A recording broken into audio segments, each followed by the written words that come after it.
What's up, y'all? My name is JR, and for those of you who don't already know, I'm a huge movie and TV nerd. If you're new here, I appreciate you taking the time to check out my channel. I hope you'll consider sticking around and joining the film community I'm trying to build here on YouTube. So in today's video, I'm going to be giving my reaction and review of Saoirse Ronan's latest film, The Outrun. And just so you guys know, this video will contain spoilers, so if you haven't gotten around to watching this movie yet, and you don't want to know anything that happens in it, you might want to exit this video now. And with that being said, no more wasting time, let's get into it.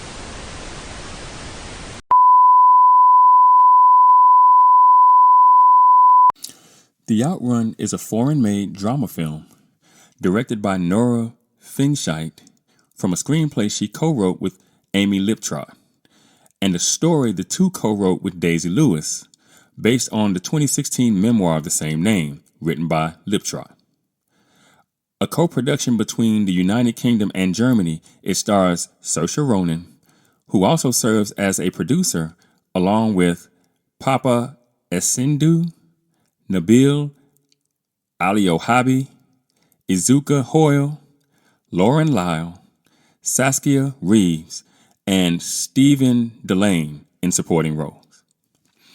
Now, the film premiered at the Sundance Film Festival in January of this year and was released by Studio Canal in the United Kingdom on September 27th of this year.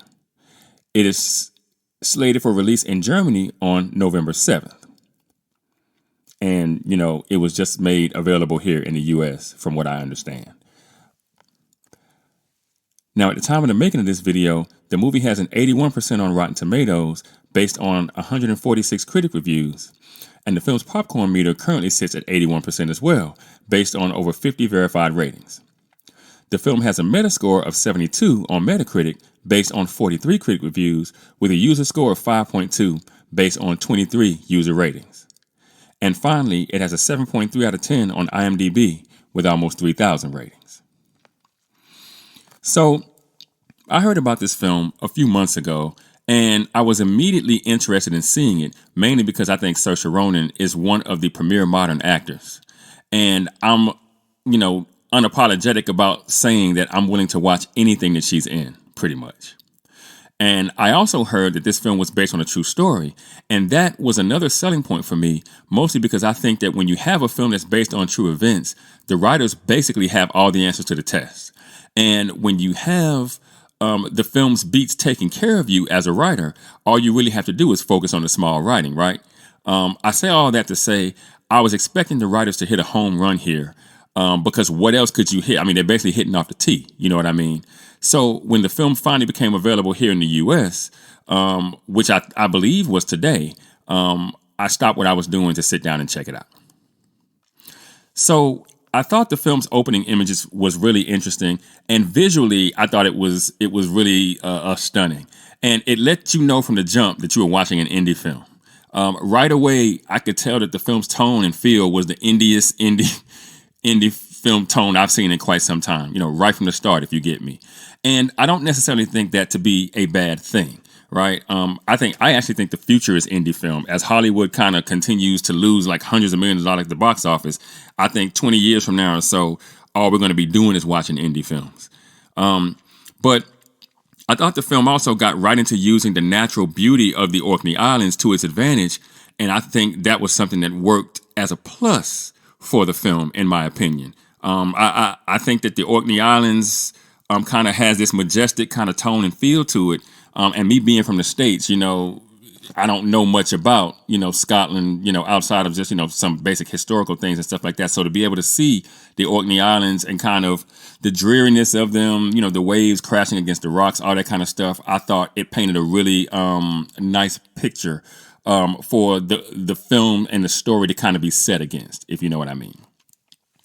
Now, I thought Saoirse was absolutely fantastic in her role, but I never expected anything less from her.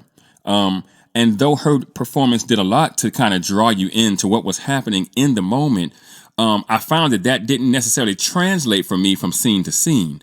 The kind of hopping back and forth from the present into the past, there would be these really tense moments where you'd be like, oh man, and then it would hop back into the present and you just kind of and all that momentum would just kind of instantly just kind of drop and fade away. But again, I think that was simply due to the fact that the script plays hopscotch with the story, essentially robbing the main character of what I would view as a well-defined arc. Now, as for the small writing, the film starts with a voiceover, by Saoirse, and it's made pretty clear that the voiceover will be doing a lot of the narrative work, a lot of the heavy lifting, which I think can be a mixed bag depending on exactly how and how often the writers decide to use it. Now here, I think it was probably necessary, working as a sort of anchor for the story, because there were a lot of scenes where not a word was spoken, one, and so it broke up the monotony of this film at times. And then two, I thought that, the traditional dialogue felt extremely conversational, right?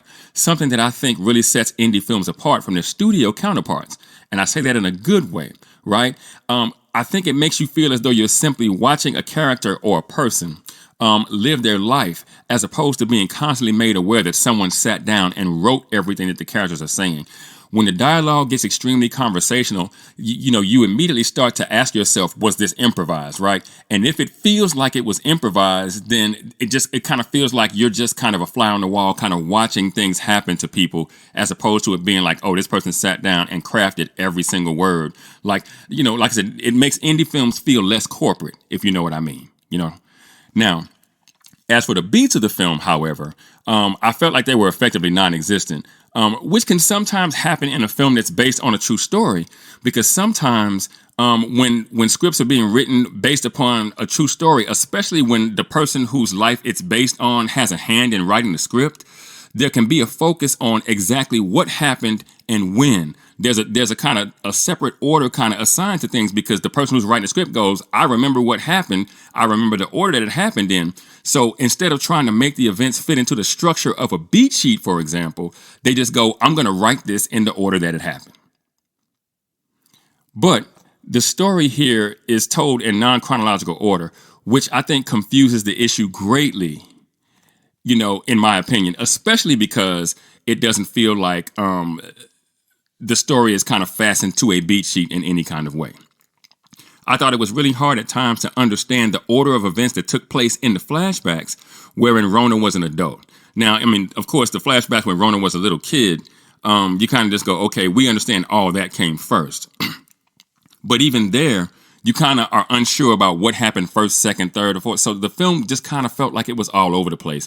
And I have to be honest, that ultimately made this movie really, really, really hard to sit through. I also thought that because the narrative structure was not, the narrative was not structured in a typical fashion, it made me hard to care about Rona and everything that she's been through.